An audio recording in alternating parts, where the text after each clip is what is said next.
누가 들나귀를 놓아 자유롭게 하였느냐? 누가 빠른 나귀에 매인 것을 풀었느냐? 내가 들을 그것의 집으로 소금 땅을 그것이 사는 처소로 삼았느니라.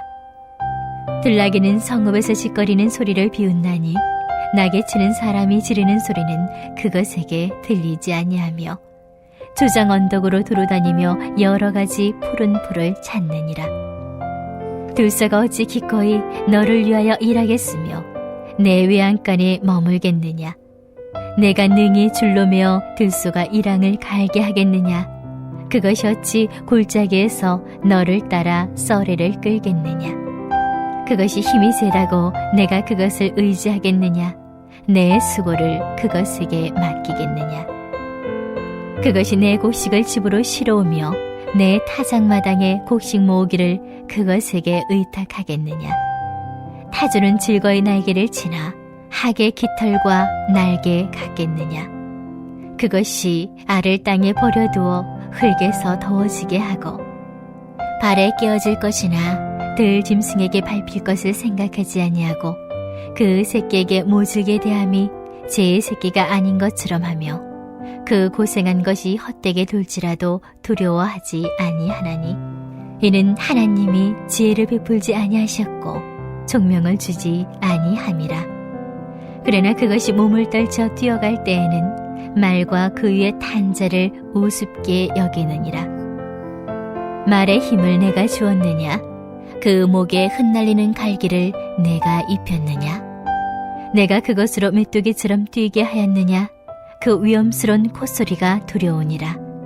그것이 골짜기에서 발굽질하고 힘있음을 기뻐하며 앞으로 나아가서 군사들을 맞대 두려움을 모르고 겁내지 아니하며 칼을 대할지라도 물러나지 아니하니 그의 머리 위에서는 화살통과 빛나는 창과 두창이 번쩍이며 땅을 삼킬 듯이 맹렬히 성내며 나팔 소리에 머물러 서지 아니하고 나팔 소리가 날 때마다 힝힝 울며 멀리서 싸움 냄새를 맡고 지휘관들의 호령과 외치는 소리를 듣느니라. 매가 떠올라서 날개를 펼쳐 남쪽으로 향하는 것이 어찌 내 지혜로 말미암음이냐. 독수리가 공중에 떠서 높은 곳에 보금자리를 만드는 것이 어찌 내 명령을 따름이냐.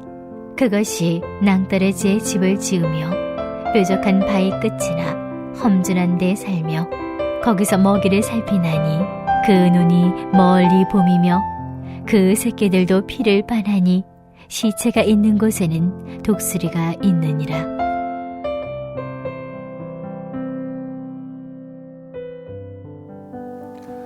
달을 가리키는데 이 손가락을 본다는 말이 있습니다.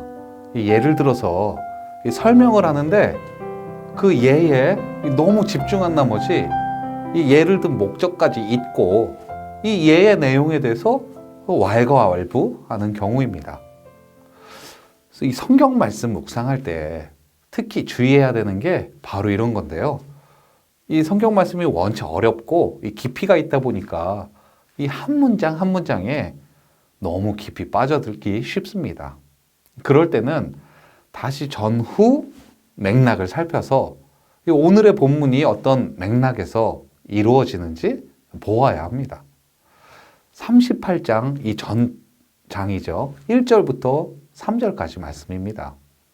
그때에 여호와께서 폭풍우 가운데서 욥에게 말씀하여 이르시되 무지한 말로 생각을 어둡게 하는 자가 누구냐? 너는 대장부처럼 허리를 묶고 내가 내게 묻는 것을 대답할지니라. 욥이 이 친구들과 한참 논쟁을 했습니다. 그리고 드디어 여호와 하나님께서 등장하십니다. 폭풍 가운데서요. 그리고 하신 첫 말씀이 바로 이겁니다. 무지한 말로 이 생각을 어둡게 하는 자가 누구냐? 이 말이라는 것은요, 이 머릿속에 있는 사고체계에서 이 언어로, 이 입술로 표현, 또 소리로 표현되는 것이죠. 그리고 이것이 이 듣는 청자, 이 사람의 귀로 다시 들어가서 이 해석의 과정을 거쳐서 이 머릿속 사고체계, 이 스키마라고 부르는 이 도식이 분석을 하게 됩니다. 그러면 이것이 자의 반, 타의 반 영향을 받게 돼요. 강한 거부 반응을 일으킬 때도 있고 때로는 수긍하게 되기도 하고요. 이 욥과 친구들의 대화는 사실상 공격과 방어였습니다.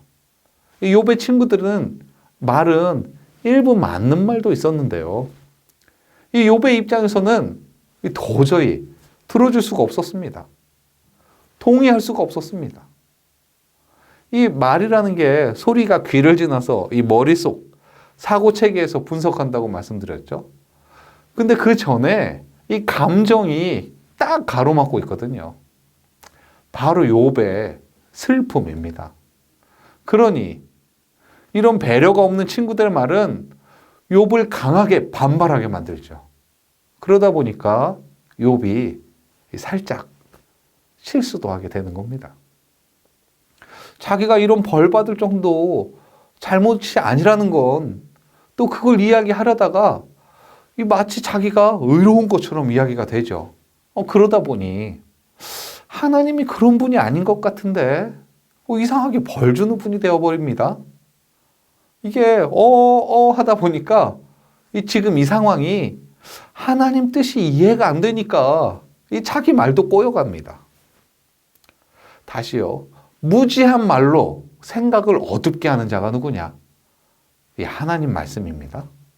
이게 누굴까요? 하나님은 이어서 너는 대장부처럼 허리를 묶고 내가 내게 묻는 것을 대답할지니라 라고 말씀하십니다. 혹시 기억나시나요?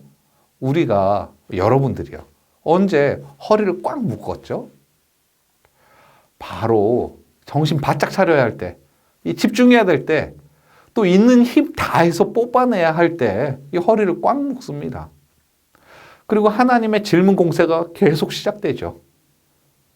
요즘에 TV에서 이 랩하는 친구들이 나오는데 그 중에 속사포 랩이라고 엄청 빠르게 랩을 하는 친구가 있었는데요. 저는 들어도 도저히 무슨 말 하는지 모르겠더라고요. 자막을 봐도 자막이 너무 빨리 지나가고. 근데 그 랩이 이 가사에 해당되는 사람들이요, 그 랩에 해당되는 사람 귀에 딱 꽂히나 봅니다. 이게 얼마나 인기가 많은지 이 3학년인 제 아들도 유튜브 틀어놓고 맨날 연습해요. 뭐 뭐라고 하는지 모르겠는데 도저히 뭐라고 하는지 모르겠어요. 그래도 좋아라 합니다. 왜 이 말씀 드리냐면요, 이 38장부터 하나님의 이 속사포 랩이 시작됩니다.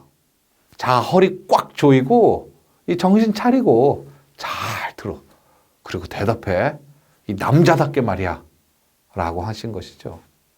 그리고 오늘 본문으로 들어가게 됩니다. 이 속사포 랩 가운데 오늘 본문이 들어있거든요. 이 자연, 우주, 광명 누가 만들었고 누가 운영하고 있니? 여기까지가 이전 본문이고, 그럼 동물들은 누가 만들었냐? 동물들의 면면을 잘 살펴봐. 이 디테일. 동물들이 살아가고 인간과 조화를 이루기도 하고, 이게 누구의 지혜로 말미암음이냐? 우리는 다 알죠. 여호와 하나님이 아까 손가락 보면 안 된다고 하셨죠. 오늘 본문의 말씀 보시고, 동물들 이렇게 하나님이 창조하셨는데 우리가 동물 잘 보호해야지 라고 생각하면 다시 또 손가락 보는 겁니다. 오늘 본문 묵상하고 있지만 그래도 이 손가락이 가리키는 방향이 있죠. 네, 저 뒤에 본문 욥기 42장입니다. 1절에 욥이 여호와께 대답하여 이르되 주께서는 못하실 일이 없사오며 무슨 계획이든지 못 이루실 것이 없는 줄 아오니. 3절이요. 무지한 말로 이치를 가리는 자가 누구니까? 나는 깨닫지도 못한 일을 말하였고 스스로 알 수도 없고 헤아리기도 어려운 일을 말하였나이다. 내가 말하겠사오니 주는 들으시고 내가 주께 묻겠사오니 주여 내게 알게 하옵소서. 이어서 5절입니다. 내가 주께 대하여 귀로 듣기만 하였사오나 이제는 눈으로 주를 배움나이다. 그러므로 내가 스스로 거두어드리고 티끌과 재 가운데에서 회개하나이다. 네, 욥의 회개로 이어집니다. 하나님은 욥이 2절이요. 주께서 못하실 일이 없사오며 무슨 계획이든지 못 이루실 것이 없는 줄 아오니. 이 고백 만들려고, 이 고백하게 만드시려고 이 자연부터 우주, 오늘 본문의 동물들까지 이 소상하게 예를 들어가면서 이야기하고 계시는 겁니다. 이게 누구의 지혜겠니? 무지한 말로 이치를 가르는 자가 누구니까? 나는 깨닫지도 못한 일을 말하였고 스스로 알 수도 없고 헤아리기도 어려운 일을 말하였나이다. 3절인데요. 이 하나님이 처음에 허리 꽉 묶고 대답하라고 하셨죠. 이 욥의 결론이 이거였습니다. 그게 누구였냐면 무지한 말로 하는 사람이 바로 저였네요. 깨닫지도 알 수도 헤아리기도 어려운 일들, 그것들 마치 내가 알고 있는 것처럼, 마치 경험한 것처럼 떠들어댔네요. 사실 욥은 고난이 닥쳤을 때 제일 먼저 한 일이 이 죄를 뒤집어 쓰고 회개하는 일이었습니다. 그런 욥이 왜 이런 고백까지 하게 되었을까요? 첫 번째는 이 친구들. 가뜩이나 가슴 아픈데 슬픈데 쿡쿡 쑤셔대는 친구들. 그 말에 반박하다 보니까 쉽게 스텝이 꼬인 거죠. 말이 꼬인 거예요. 그런데 제가 오늘 드리고 싶은 강조하고 싶은 말씀은 두 번째입니다. 왜 욥이 회개할 일 만들게 되었을까요? 왜 깨닫지 못한 일, 알 수도 없고 또 헤아리지도 못한 일들을 말했을까요? 사실 친구들은 핑계입니다. 욥은 사실 하나님을 경험하지 못했거든요. 세상에서 의롭다고 하면 누구요? 네, 하나님도 대놓고 자랑할 만한 사람 누구였죠? 네, 욥입니다. 그런데 욥의 신앙에 치명적인 약점이 있었습니다. 이 44장 5절에 내가 주께 대하여 귀로 듣기만 하였사오니. 사실은 대단하죠. 경험하지 못했는데 이 들은 것만으로도 이렇게 의로운 사람이라고 칭찬받을 만큼 열심인 사람이었습니다. 하지만 하나님을 경험하지 못했기 때문에 깨닫지 못하고 그러니 알 수도 없고 헤아릴 수도 없었던 것입니다.